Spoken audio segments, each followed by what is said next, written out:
Halo guys, kembali lagi di Diskusi Teknologi bersama gue Irzal Ramadhani. Kali ini kita akan membahas soal bahasa pemrograman yang bisa dibilang cukup mudah. Bahasa pemrograman ini sudah banyak yang menggunakan dan sedang hype saat ini.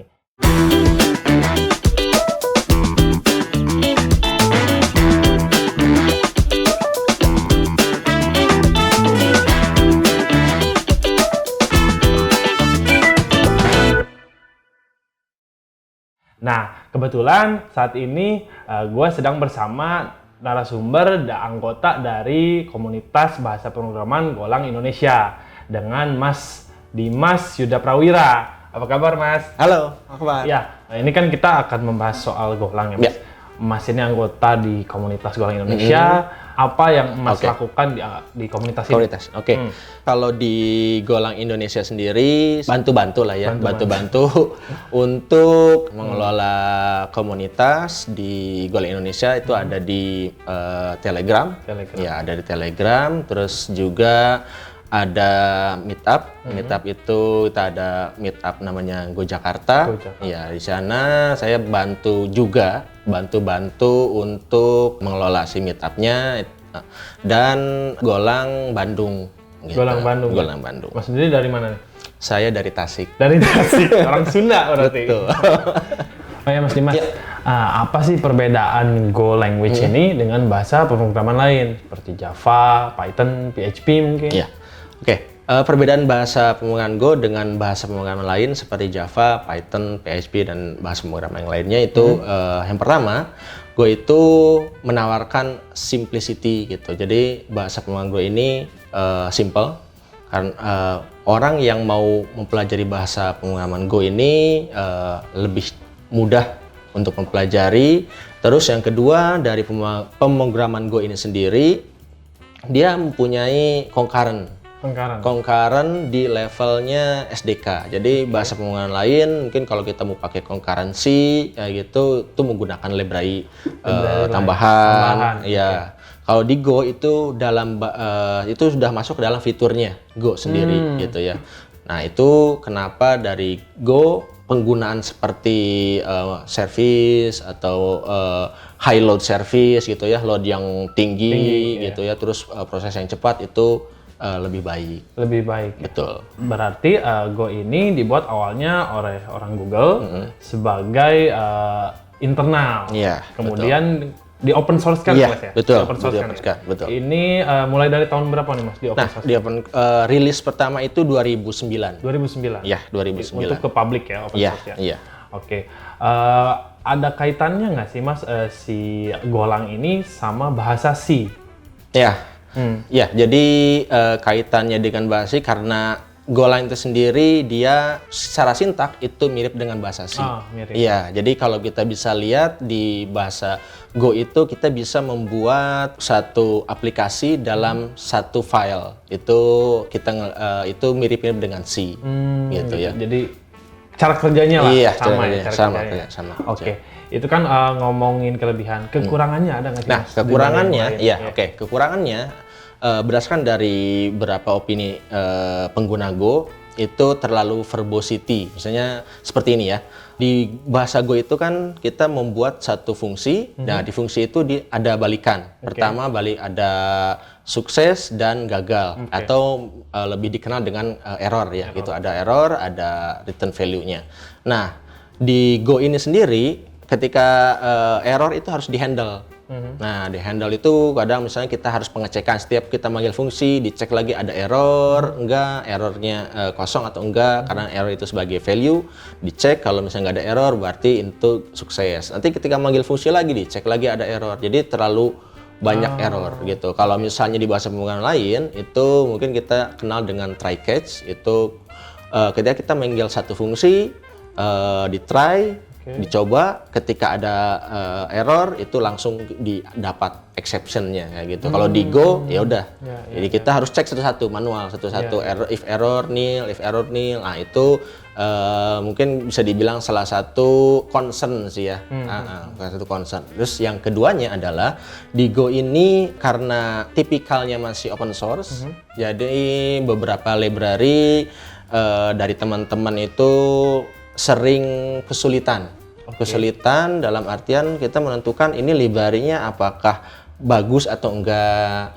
Terus library ini layak untuk dimasukkan ke dalam production atau enggak kayak gitu. Terus ini cara penggunaannya gimana? Apakah ini aktif atau enggak? Itu masih banyak kendala. Berbeda dengan bahasa pemrograman yang sudah mature, kalau bilang ya sudah mature seperti Java, itu ada framework namanya Spring. Itu kita istilahnya kalau gua bilang sih udah percayalah gitu dengan framework itu. Tapi kalau misalnya di Go kita harus lihat dulu ya ini library-nya gimana gitu.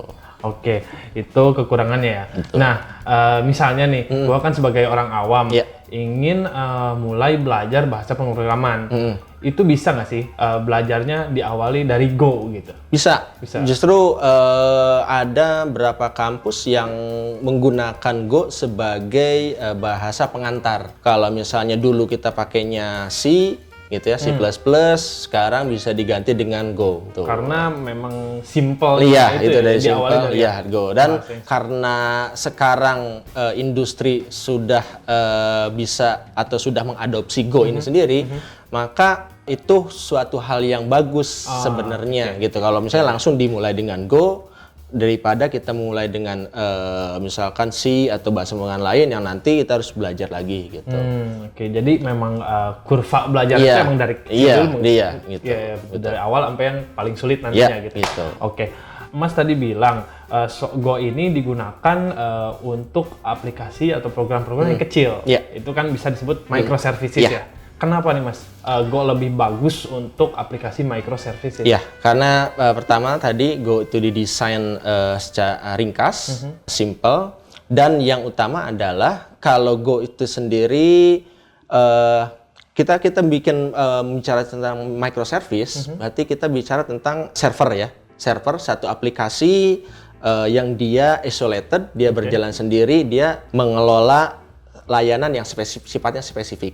Ya, di Go itu sendiri servernya sudah built-in dalam SDK-nya, gitu. Jadi kita nggak perlu lagi install library tambahan, install framework tambahan. Itu dengan Go SDK sendiri kita bisa menjalankan sebuah server, gitu.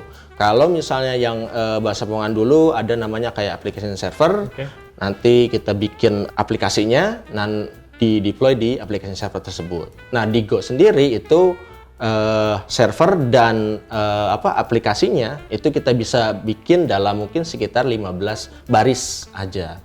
Gitu. Iya. Jadi memang kita nggak perlu mikirin dulu servernya buat ini dia bisa include built-in gitu ya. Built-in di situ. Dan juga ketika dikompilasi itu jadi satu file binary yang single, satu gitu ya. Dan itu bisa dijalankan baik itu di Windows ataupun di Linux. Kayak gitu. Sudah banyak OS yang support juga ya? Hampir semua mungkin? Hampir semua ya? Gitu. Kalau yang saya baca-baca nih, untuk Go ini sekarang latest versionnya tuh 1.14. Nah, dari versi yang pertama pertama rilis sampai sekarang perubahannya apa aja sih Mas? Signifikan apa enggak gitu? Ya, perubahannya signifikan, mulai dari ada graceful shutdown itu udah ditambahkan, terus juga yang paling signifikan adalah kompilasi, terus juga beberapa perubahan dari si sintaknya karena ada mungkin kalau misalnya kita bisa baca ada di dokumentasi Golang itu cukup lengkap. Di sana ada perubahan tentang memory leak, misalkan perbaikan, bukan perubahan ya, perbaikan memory leak, kompilasi, terus juga ada beberapa fitur tambahan. Tapi kalau fitur tambahan sebenarnya nggak terlalu banyak karena fitur tambahan ini harus sesuai dengan tadi tujuan si Go-nya sendiri, simplicity gitu. Jadi apakah ini bisa dimasukkan tapi mengubah yang tadinya simple gitu kan jadi malah kompleks gitu kan. Yang terakhir itu ada generic itu masih dalam draft, itu ada generic. Mungkin kalau teman-teman programmer gitu udah tahu tentang generic, itu akan sekarang lagi digodok Dan kemarin itu ada teman dari Go timnya sendiri terus melakukan sosialisasi lah ya, sosialisasi tentang generik ini, generik seperti apa dan apa sih input atau feedback dari teman-teman komunitas. Itu ada generik gitu yang paling terakhir. Dari Mas sendiri nih pribadi, untuk fitur apa yang Mas harapkan gitu ke depannya dari Golang ini? Saya melihatnya itu tadi, kalau misalnya fitur, nggak ada fitur yang benar-benar saya harapkan, baik itu dari generik, karena fitur generik ketika lebih baik ada, daripada misalnya kita butuh ternyata nggak ada gitu. Gitu. Jadi pertama itu, yang kedua adalah dari sisi dokumentasi penggunaan. Contohnya di Go itu akan ada kayak channel sama Go Routine ya, Go Routine. Nah, di channel ini kalau saya ngelihat ada banyak sekali programmer dari Go itu yang ya kalau misalnya saya bilang dia melakukan overuse gitu. Overuse dari si Go Routine channel. Jadi ketika lihat ada Go Routine channel terus baru ngelihat sekilas, fungsinya apa, dia pakai semua sesuatu yang sebenarnya nggak terlalu perlu dipakai gitu. Paling tidak simple tadi, tetap harus menjunjung simplicity tadi, terus dokumentasinya, cara how to-nya, karena ini tuh bagusnya ada best practice-nya ini loh gitu. Kalau misalnya pakai ini seperti ini loh gitu. Kalau misalnya ini nggak terlalu perlu kayak gitu. Kalau dari Mas sendiri nih, kalau secara fitur ya nggak terlalu butuh lah, maksudnya sekarang fitur sudah cukup lah ya, sudah simpel gitu sekarang. Terus mungkin yang kedua dari knowledge base mungkin itu best practice dari komunitas ini bagaimana sih yang baiknya untuk deployment Go ini. Betul. Ini kan Mas dari komunitas, awalnya tuh gimana sih Mas, atas dasar apa adanya komunitas Go ini di Indonesia? Kalau gue bisa bilang ya, sama seperti komunitas-komunitas yang lain, mungkin sama seperti komunitas yang lain. Dasarnya adalah satu tujuan, misalnya kita pengen belajar Python, terus saya pengen belajar, terus ada orang yang pengen belajar juga, yuk kita bikin kumpulan, terus saling sharing di sana. Sama seperti Go juga, karena waktu Go itu baru, dibuatlah satu kumpulan nggak resmi, istilahnya kita hanya sebagai hobi aja. Tujuannya sama, itu pemrograman Go gitu. Lebih mendalami Go itu sendiri. Bisa dibilang forum lah ya Mas? Iya, bisa dibilang gitu. Nah, ini untuk komunitasnya sendiri Mas di platform apa sih? Apa itu Telegram atau WhatsApp atau Discord atau apa? Jadi ada di komunitas Go sendiri, yang pertama kita ada Facebook itu namanya ada Golang Indonesia. Terus juga ada Telegramnya ada Golang Indonesia juga. Terus ada, tapi selain Golang Indonesia, ada juga komunitas Telegram di yang skupnya lokal. Iya, jadi ada Golang Jakarta, terus habis itu ada Golang Surabaya juga, ada Golang Jogja gitu ya. Jadi kalau misalnya Golang Bandung sendiri untuk Telegramnya belum ada. Jadi untuk sementara mungkin kalau misalnya ada atau teman-teman yang bikin bagus, tapi kalau belum ada bisa join di Golang Indonesia. Golang Indonesia ya.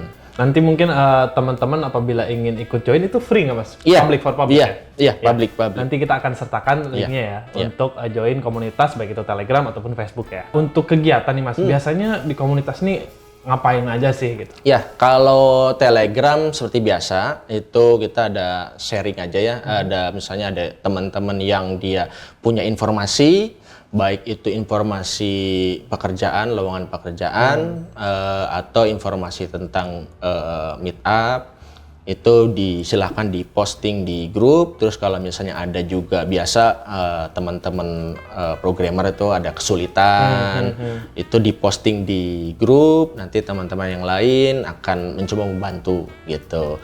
Terus selain itu ada meetup. Nah, meetupnya sendiri itu sifatnya lokal. Itu ada meetup namanya Golang Jakarta, Go Jakarta. Meetupnya sendiri dilakukan setiap bulan. Ya, setiap bulan. Itu bisa dipantengin aja di meetup.com. Meetup.com ya, Go Jakarta. Ada Go Jakarta. Terus juga ada Meetup Go Bandung. Go Bandung. Ya, itu di Meetup Go Bandung itu baru juga. Kalau Go Jakarta sih sebenarnya udah lama 2016. Kalau Go Bandungnya sendiri 2019. Oke. Semoga komunitas Golang ini semakin besar ke depannya, semakin banyak improvement juga, semakin banyak yang tahu nih gimana Golang itu mudahnya gimana, simpelnya gimana, dan pengaplikasiannya pun gimana dibanding dengan bahasa pemrograman lain ya Mas ya? Iya, betul. Ya. Wah, banyak sekali informasi yang sangat bermanfaat tentang Go Language ini yang sudah diberikan oleh Mas Dimas. Apabila teman-teman penasaran dan ingin mencari tahu lebih banyak soal Go Language ini, teman-teman bisa akses link ini ya. Mas Dimas, thank you banget nih udah ngobrol-ngobrol di Distek kali ini. Semoga kita ketemu lagi di lain waktu ya Mas. Sama-sama. Jangan lupa juga untuk follow sosial media Bisnet Geo di bawah ini ya. Dan sampai jumpa di episode Distek selanjutnya.